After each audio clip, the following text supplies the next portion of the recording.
New passport rules, rolling out in 2026. Don't get denied at the airport. Airport now. Starting in January 2026, airlines worldwide are tightening passport enforcement, and travelers are being denied boarding even with valid passports. This isn't a new law.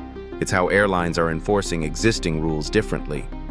Why 2026 is different.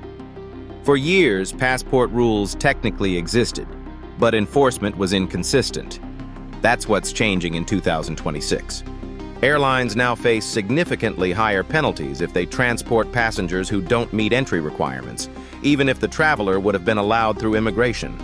As a result, airlines are shifting from human judgment to strict system-based compliance.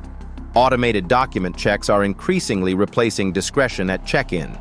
Passport scanners, machine-readable zones, and biometric verification systems now flag issues instantly. When a system rejects a document, agents often can't override it, even if the passport looks fine to the eye. Most importantly, enforcement is moving earlier in the journey. Decisions that once happened at immigration now happen at the airline counter before you ever reach security. That means fewer second chances, fewer explanations, and no room for last-minute fixes. At the airport, enforcement matters more than intent. Rule number 1. Passport validity is being calculated differently.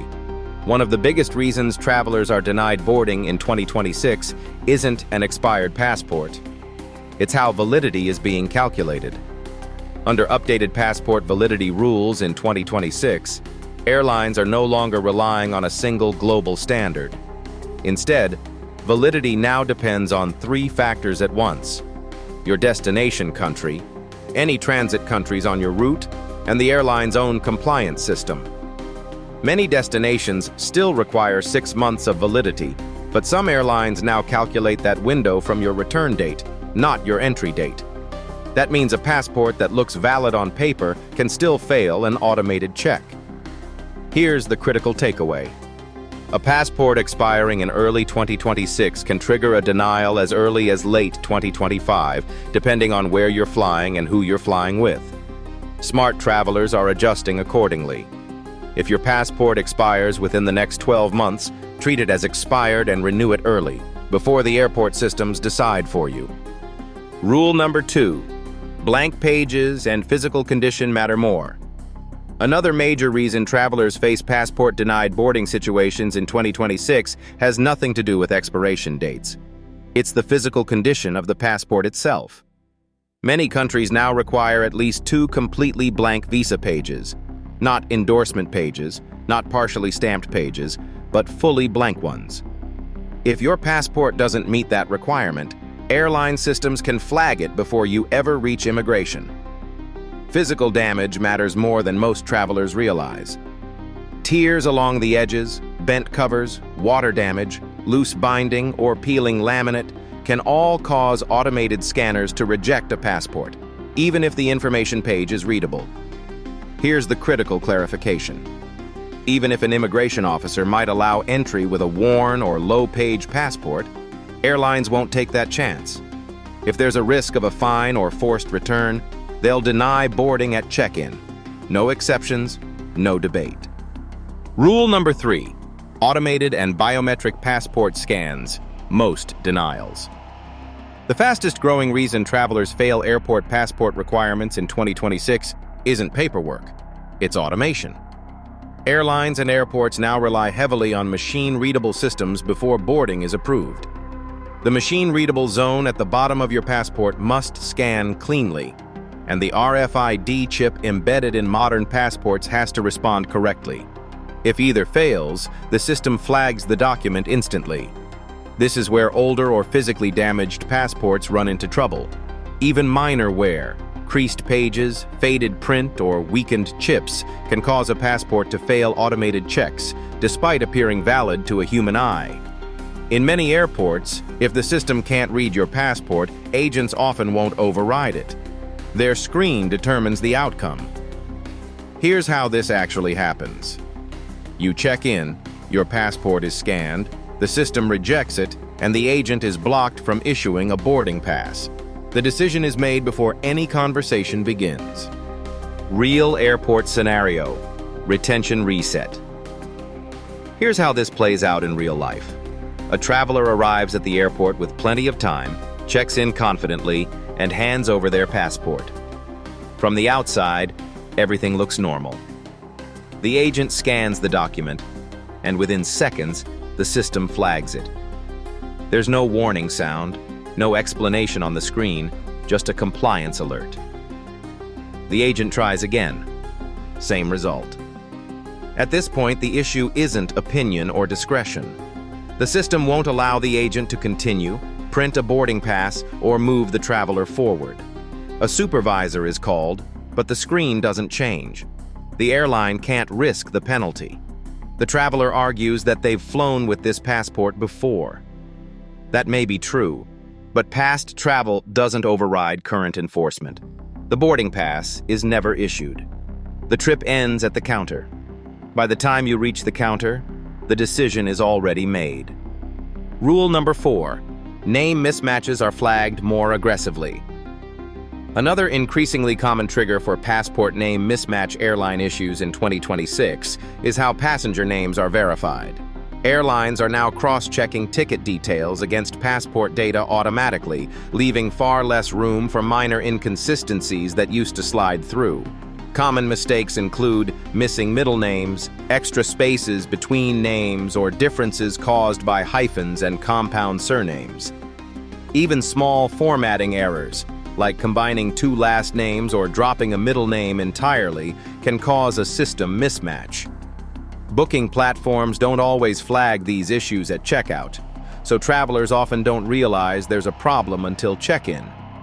One of the biggest errors is booking a flight using a driver's license or frequent flyer profile instead of the passport. The fix is simple but critical. Always book flights using the passport exactly as it appears, letter for letter. In 2026, close enough is no longer good enough. Rule number 5: emergency and recently renewed passports. Emergency and recently renewed passports are facing increased scrutiny in 2026, and many travelers don't realize this until it's too late. Emergency passports, while valid for travel in some situations, may be rejected by airlines or refused by transit countries that don't accept limited validity documents. Even if your destination allows them, a single transit stop can trigger a denial before boarding. Recently renewed passports can also raise flags, especially if the previous passport was damaged. Automated systems sometimes associate renewal records with past document issues, prompting extra checks or outright rejection at check-in. This isn't about fairness or flexibility. Airlines are enforcing compliance to reduce risk and avoid penalties. If a document introduces uncertainty, it's often easier for the airline to deny boarding than make an exception. That's why this rule matters most. Airlines manage risk, not exceptions. What airlines aren't required to explain: policy-based reality check. Airlines operate under strict contracts of carriage and federal regulations that prioritize consistency and liability protection, not passenger education. As a result, airlines are not required to warn you verbally when you're about to violate a rule, even if a simple heads-up could prevent a problem. Gate agents and check-in staff are permitted to enforce rules silently, as long as the policy exists in writing. They're also not obligated to allow last-minute fixes. If your bag is oversized, your document is non-compliant, or your boarding conditions aren't met, the airline can deny boarding without offering time to repack, rebook, or correct the issue on the spot. Courtesy is optional. Compliance is not. Finally, airlines aren't required to provide detailed explanations when denying boarding or services. A brief reference to policy or carrier rules is usually sufficient. They don't have to walk you through the reasoning or debate interpretation. Credibility builder. This framework protects consistency across airports and staff, and significantly reduces airline liability by limiting discretionary exceptions. How smart travelers avoid denial. Upgraded, save-worthy checklist. Experienced travelers don't rely on assumptions. They verify everything before they get to the airport. Start by renewing your passport at least 12 months early. Many countries enforce 6-month validity rules, and airlines follow the strictest interpretation to avoid fines. Next, verify destination and transit requirements, including visa rules for layovers. Denials often happen before you even reach your final country. Physically inspect your passport's blank pages. Some countries require 2 or more completely empty pages, and partial stamps or damage can trigger rejection. Always match your booking name exactly to your passport. Middle names, hyphens, and spacing matter more than travelers realize. When possible, avoid emergency passports, which are frequently rejected for transit or entry. Insider upgrade. New. If your airport has automated passport gates or self-service kiosks, scan your passport before travel. If it fails there, it will almost certainly fail at airline check-in, giving you time to fix the issue in advance. The airport is the last place to discover a rule change. By then, it's enforcement, not explanations. If you travel internationally, subscribe. I post enforcement changes before airports explain them. Comment where you're flying in 2026, and I'll tell you what passport rule most travelers miss.